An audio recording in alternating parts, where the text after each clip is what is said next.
সেই বাতাসের অহংকারেই মরুঝড়ের মধ্যে ফেলেই তারা অসংখ্য দুর্বল মানুষকে হত্যা করেছে, নিজেদের দম্ভ আর অহংকারে অন্ধ হয়ে গিয়েছে।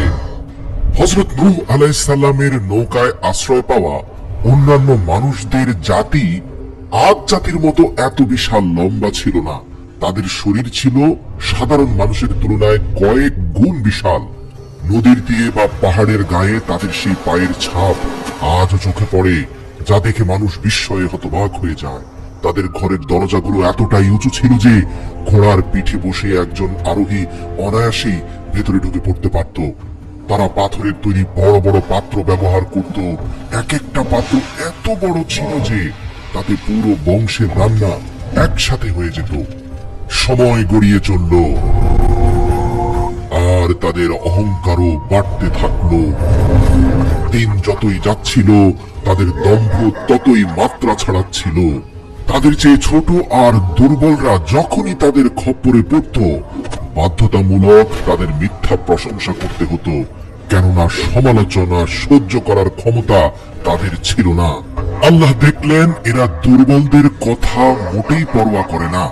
অবশেষে তিনি তাদের মধ্য থেকে তাদের জাতিরই এক শক্তিশালী মানুষকে তার নবী হিসাবে নির্বাচিত করলেন, যার নাম হযরত হুদ আলাইহিস সালাম। নিজ জাতির বলিষ্ঠ এই ছেলেটি যখন যুবক বয়সে উপনীত হলো, তখন তাদের বয়োজ্যেষ্ঠরা ধরেই নিলেন হুদ এক শক্তিশালী বীর হতে চলেছে, যে আমাদের পক্ষ হয়ে আরো বীরত্ব ছড়াবে, অন্যান্য রাজ্য দখলে সাহায্য করবে। কিন্তু সবাইকে অবাক করে দিয়ে হুদ আলাইহিস সালাম যুবক হয়ে ঘোষণা করলেন, হে আমার জাতি, তোমরা কেবল এক আল্লাহর ইবাদত করো, তিনি ছাড়া তোমাদের আর কোনো মাবুদ নেই। শক্তিশালী হুদের কথা শুনে বয়োজ্যেষ্ঠদের মাথায় বজ্রপাত হলো।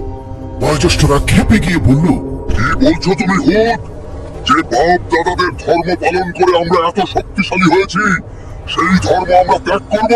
হযরত হুদ সাথে সাথে প্রতিবাদী হয়ে বললেন, তোমাদের এই মূর্তির কারণে তোমরা আল্লাহর সাহায্য প্রাপ্ত হওনি, বরং আমাদের পূর্বপুরুষ নবী নূহ আলাইহিস সালামের দোয়ার বরকতেই দয়াময় আল্লাহর তরফ থেকে তোমরা এই সকল দুনিয়াবী সাহায্য পেয়ে যাচ্ছ।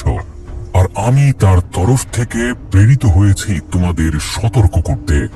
হুদের বক্তব্য শুনে সেই হিংস্র সর্দার দাঁড়িয়ে বললেন, হুদ, তুমি কি জানো না আমাদের সক্ষমতার সাথে তাচ্ছিল্য করার কারণে এক বিদেশি রাষ্ট্রদূতের সাথে কি